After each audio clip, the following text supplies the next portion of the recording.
let's get started because I know I don't have a lot of time and I want to get all my questions in. First of all, like I said, it's just really exciting to see LA being represented by two wonderful queens. You guys are both doing really well. So I wanted to hear from each of you first off, just to find out what has it meant to you so far to even just be a part of RuPaul's Drag Race. Kerri, you want to start? Yeah. It's literally been a dream. For me personally, it's something that I used to dream about a lot when I was younger. And I just was like, oh my God, what a fantasy it would be to be on the show. And it's amazing how life works because things you never expect would happen. And then when you just kind of follow the path and release and let God, honestly, you create the manifestations into reality. It's so amazing. Had you, Kerri, I know with a lot of queens in past seasons, like they try out and it doesn't happen that season, but then it's the next time. Had you tried out a few times prior to this season?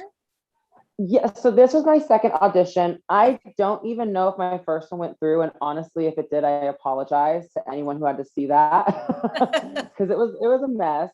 And I think that it really is true. People say like if this is something you want, you have to give it your everything.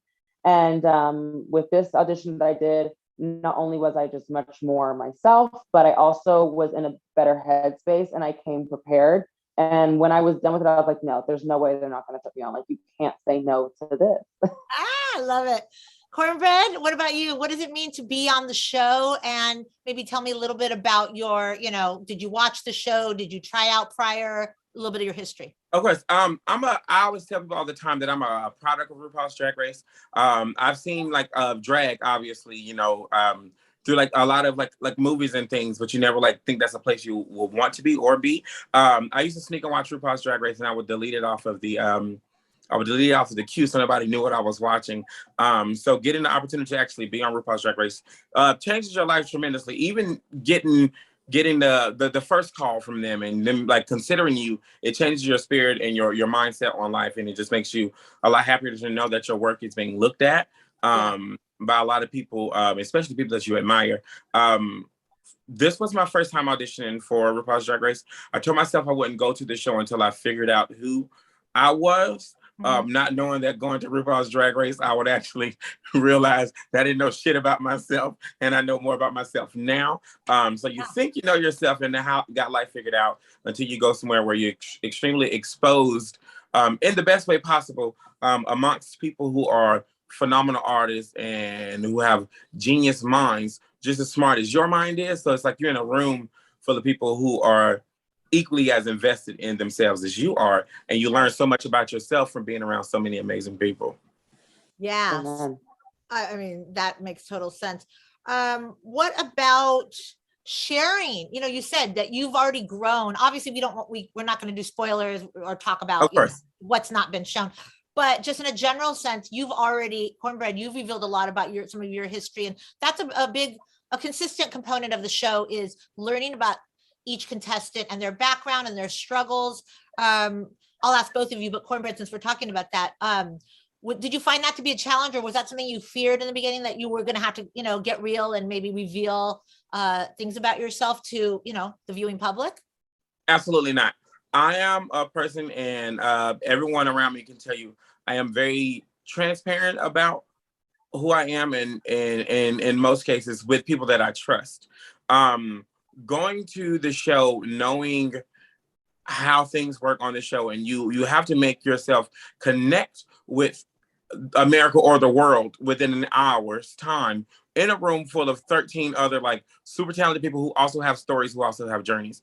My thing was going on this show, I was going to be as real and as transparent as I could possibly be. You're going to get my loud, crazy self, and you're going to get these mood swings that I have as well. And if I don't like something, I'm going to tell you that I like something I wasn't going to fear what the public would think or fear what the fans would say. If you like me, you like me. If you don't, you don't. That's not my problem. I'm probably not going to read it in the first place. So my mindset was just go in here and be as transparent as possible. You never know who you can speak to with just your story. And it was also a moment of realizing my family and things, when you try to express yourself to family or even to friends, there's always a stopping point of them trying to give their opinion when it's not opinion based, it's just you trying to express yourself. So I knew going on Drag Race, there was no way they could interrupt what I had to say. And it was the best way to do it. Did I think it was going to happen that early? Absolutely not. I blame Kerri Colby and I blame Andrea Paris and Michael for it because I did not expect it to come out so soon. But I'm happy that they were there to make me feel comfortable enough to talk about it. And I appreciate them for being able to share their stories as well, opening up the door for me to talk about myself. Yeah. So no regrets as far as like revealing things. Like you went into it just knowing you were going to share your story. Oh, yeah, baby. The bread don't regret nothing she do. I mean what I say. I say what I mean. I was body positive then, and I'm body positive now. 100%. Yes. Kerri, what do you have to say about, going in, knowing you're going to be revealing a lot about yourself and your story and being vulnerable in that way? Honestly, Kornbread hit it right on the money. It really is something that, like, at least for me, I think some girls may not prepare for this, but if you're, in the headspace where you're going on the show, and definitely like, we, speaking for me and definitely Miss Kornbread, we were going on to win. And when you have that mindset of like, I want to be the best I can be, I want to do the best I can do, I want to, really excel my own expectations, you have to prepare yourself to share 100% of who you are. I feel like part of the journey is living it. The other part is expressing it. And then the final part is getting able to share that and see what people perceive from it. And that's kind of like your plot, your climax, and your closure.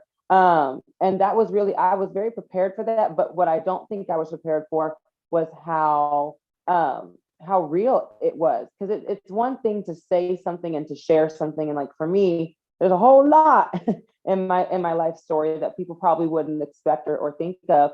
But when you are sharing, for me, that wasn't the hard part, but the part that hit me was when I was sharing, I was almost reminded of what I've gone through and how, life itself really not only affects you, but people around you. And just like with Kornbread and how she said it, how when you share and you open that door, sometimes you open the floodgates, but it really is a beautiful moment to be real and to connect. Yeah. Well, I think you both really connect so far from what we've seen. What about being prepared for like the drama? Because of course, as a viewer, we enjoy watching that, the drama and the little disagreements and that kind of thing. Is that something either of you thought of as well? Like, oh, I'm going to try to be nice, or it's like, no, I'm here to win. Like, what was both of your mindsets in terms of like drama and getting along with the other queens? Sure. I think I'm extremely and they all consider I'm an extremely nice person. I'm an extremely giving person. If I disagree with something, I'm going to speak about me disagreeing with something. It's not necessarily going in thinking, oh, I'm going to be nice, because you're going in with the mindset of, oh, you're going to be nice, then you're not going to give your authentic self. You have to be your normal self. And if something makes you upset or if something even makes you happy, you have a natural reaction. I think people attract more to a natural reaction than just something false. So I wasn't necessarily worried about like quote unquote drama. I don't even think situation that I had on the show was necessarily drama. It's just disagreements between people. And I think the perspective of the world, what people are getting wrong, I can guarantee you everybody you talk to, there's somebody they dislike or disagree with or do not get along with. And I think people tend to forget that. Like, not everybody's going to get along with each other. Not everybody's going to have the same opinion, and the same mindset, or the same agreement. And if you can't sit there and listen to someone, then that just shows your point of view is just like literally your point of view, and nobody else's opinion matters around you. And I don't think that's the best way to be. So for me, it wasn't even drama on the show. It's just two people having a conversation with heightened personalities who have two different mindsets. We come from two different worlds, and of course the world likes to see drama, and they're going to make what they make of it. But at the same time, it ain't no damn drama. It's called being a human being, and there's not one human being out there that can say they have not gotten into it with somebody before about a disagreement. Plain and simple. Very true. Kerri, do you agree, or do you have anything to add to that? That is 100% like the facts. And yeah, Kornbread, again, right on the money.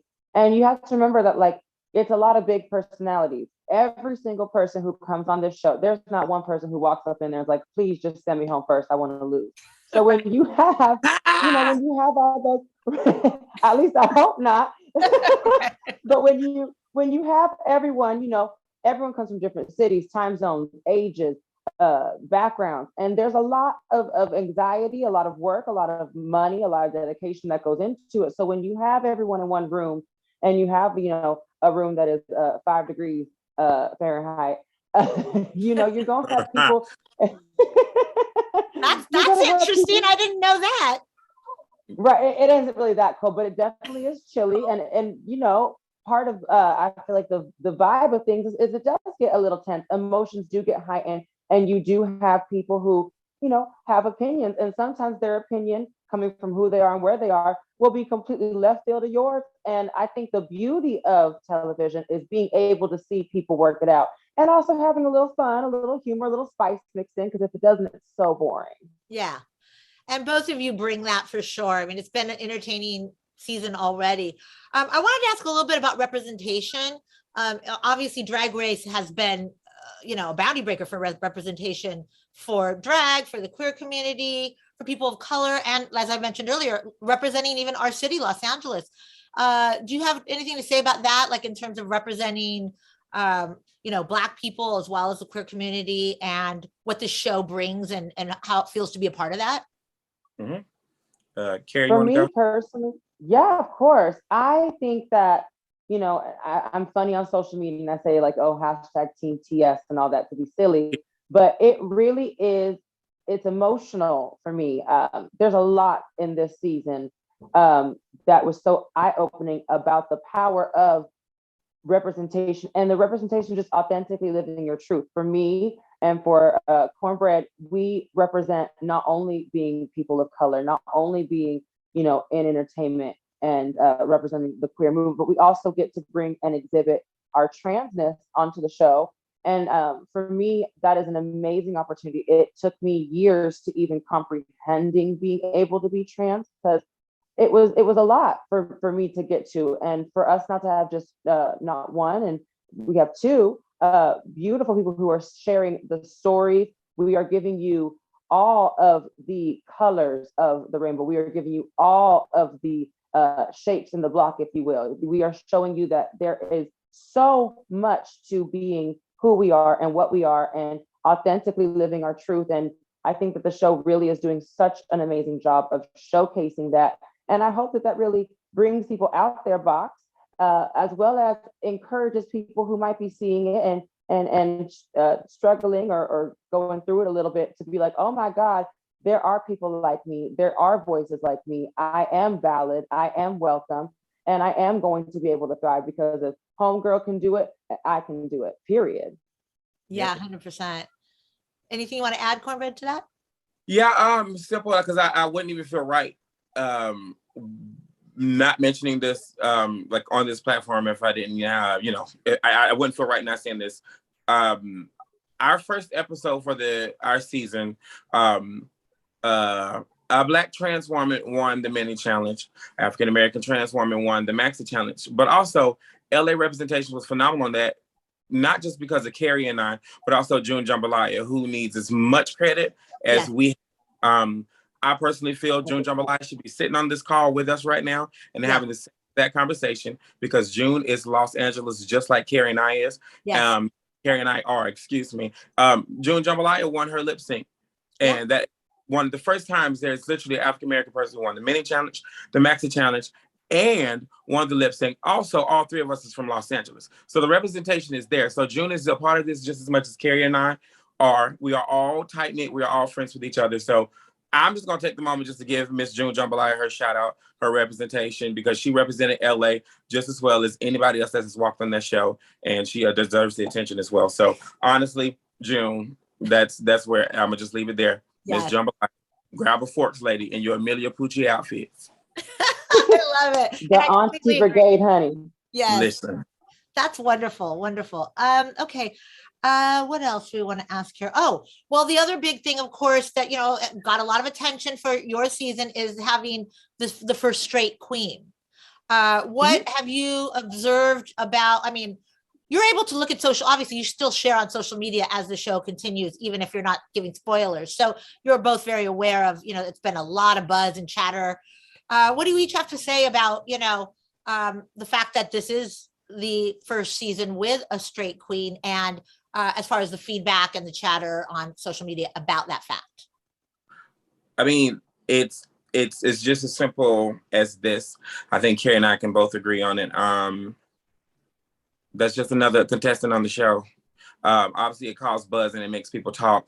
Woo! But at the same time, Maddie is competing with the rest of us, and that bitch want our money, and we want our money as well. So, throw marbles on the floor, get out of the way. I think people are giving so much attention, and give her attention for the right reasons, but also that as a competitor, just like there are African American trans people on the show, there are people who are not African American and trans on the show who deserve just as much as credit and as much as buzz as possible. Obviously, we know how things work when it comes to attention and what gets the girls talking and all of that stuff. But hell, me and Kerri are straight. We women. There you go. So there's more than just one straight person on this season of goddamn RuPaul's Drag Race, honey. Hey, there are 3, child. I love that. That's so That's true. the headline. And that's the thing. I think that, the show is opening people's minds to understanding the points of view and the perspective. And that's the beauty of it. So I'm glad you pointed that out. And yeah, I agree. It's really about also the drag and the level of drag and the competitive, can she compete? Obviously both of you are doing very well. Top contenders when you look online. I feel like I've seen people say negative about Maddie, but I've really enjoyed a lot of the looks, and it should be about the looks and what you each individually bring to the show, right? If you dig deep enough, you'll find a negative comment about everybody on RuPaul's Drag Race. 14, 13, 12, 11, and so forth on from there. So that ain't nothing new, child. And Maddie ain't read them damn comments, and neither none of us. We barely see them. So at the same time, yes, congratulations to Maddie for getting on the show. But Maddie is a competitor just like everybody else. Ain't nobody in that room was thinking about, ooh, we compete with somebody straight. We were thinking about, ooh, how can we get another motherfucking person out of here so we can go ahead and grab our trophy? Plain simple. Period. I love that. Actually, yeah. Go on. Oh, sorry. I would think to add to that too, just really briefly, is beyond how Maddie identifies, I think the most important thing when you're looking at someone new bringing something to a box that has a very established community is that person respecting what they're doing, and is that person educated and authentically being active on it. And I 1,000,000% can say that Maddie came on the show, did her homework. She is very much invested in drag and the art form of drag, and she knows what she's doing. So it was amazing to see, once again, just another perspective from another person. And I love seeing, I know what I know about drag, Kornbread knows what she knows about drag, but seeing somebody else completely from a different perspective slightly, also be educated. I felt like I learned a couple things from Maddie sometimes. So it was really, really amazing. It was very beautiful, but enough on Maddie, child. She got her attention. That's right. That's right. Kornbread, you brought up something that I actually jotted down here, which was that, and I can even relate to as a journalist, like they always say, don't read the comments, like when I write an article, don't read the comments. So do you not really look at the comments?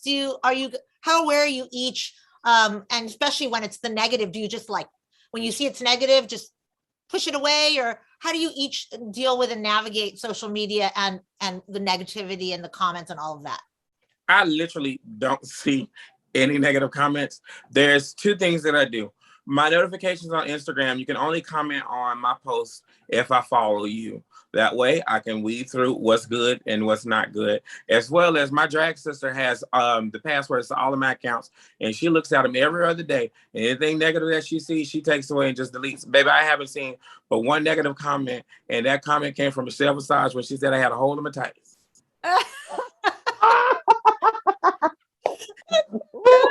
I should try that. Yeah, just don't see it because it's just going to mess with your energy anyway. So it's hard, Listen, you ain't paying me no bills. The same people that comment negative on your post are the same people that's handing you $1 in the club when they in your face. Baby, I'm not paying attention to no comments on social media. I'm doing social media for me, not nobody else. That's a great tip. Kerri, do you feel that way, or do you sometimes notice it, or how do you handle it?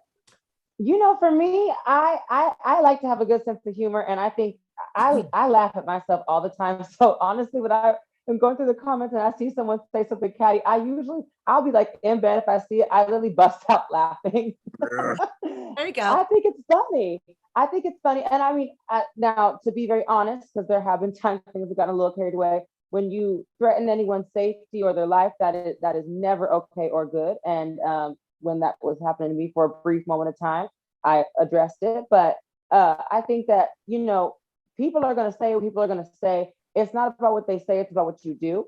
And I know who I am. I know what I'm here to do. I know what my objective and goal is. And my objective and goal is not to sit there and eat chips and be depressed looking at comments and wondering how those relate to my life and my self-worth.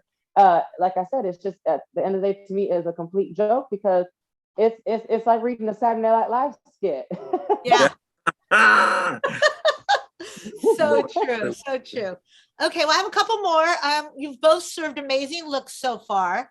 I was wondering what some of your favorite looks, what each of you could each to tell me about one of your favorite looks and why it was your favorite thus far on the show. Our own looks in one way. Just your favorite, one of your favorite looks. Like, obviously, you know, I thought the JLo show was a lot of fun. You had the animal thing, but I think that, I know I'm fascinated by all the looks. Like, that's my favorite part of the show, is just the runway.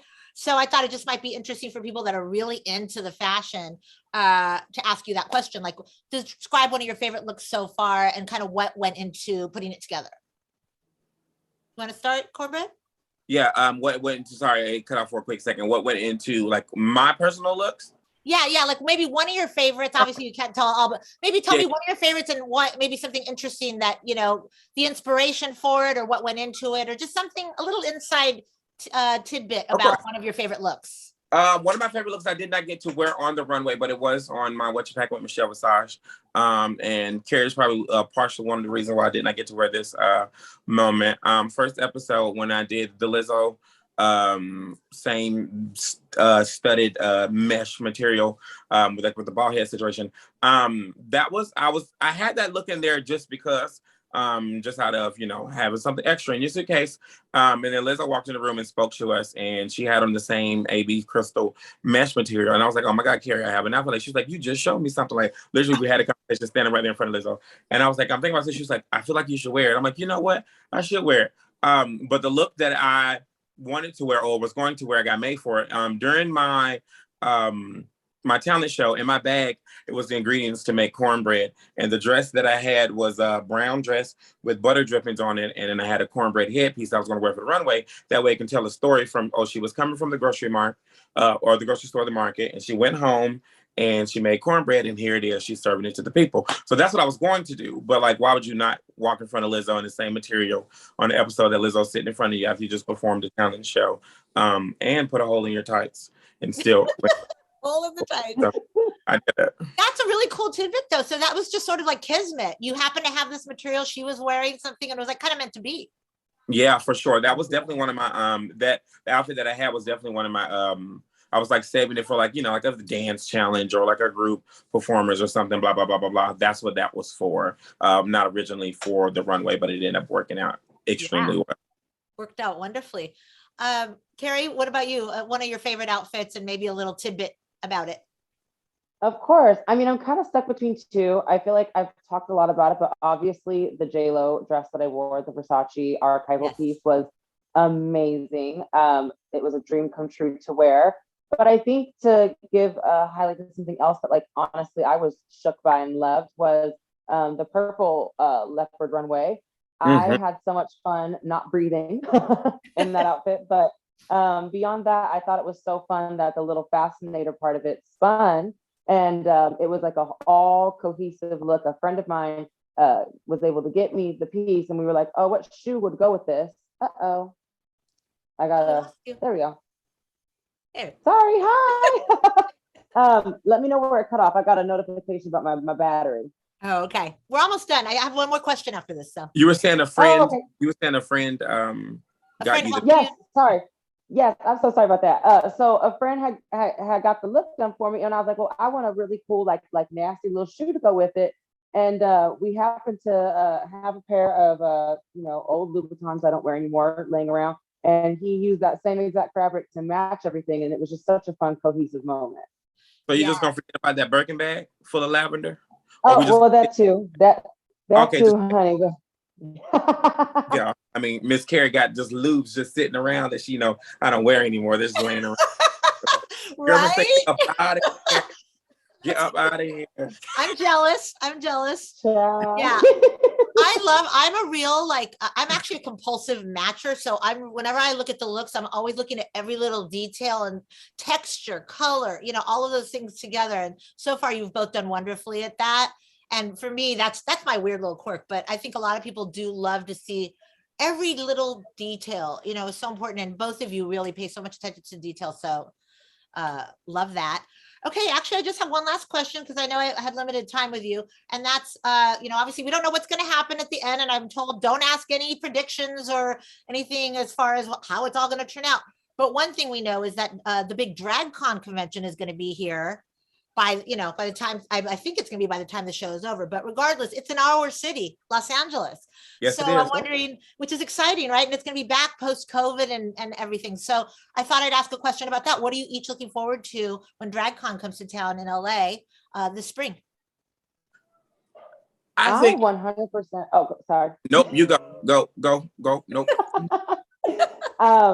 I've gone to DragCon obviously as a fan and as a person who loves to see the looks, loves to see the girls in person and just get to experience and soak it all in. I am so excited now to actually be a part of the legacy. And we haven't done this has it been two and a half, 2 years? So it is going to be so jam-packed and amazing. And I just cannot wait to see the looks. I can't wait to see what people bring. I feel like our COVID creative juice have been flowing. We've been ready, we've been wanting to do something like this. And I know that it's just going to look so stunning. And I can't wait to actually see it versus just visualizing it. So I'm really excited for that. Yeah.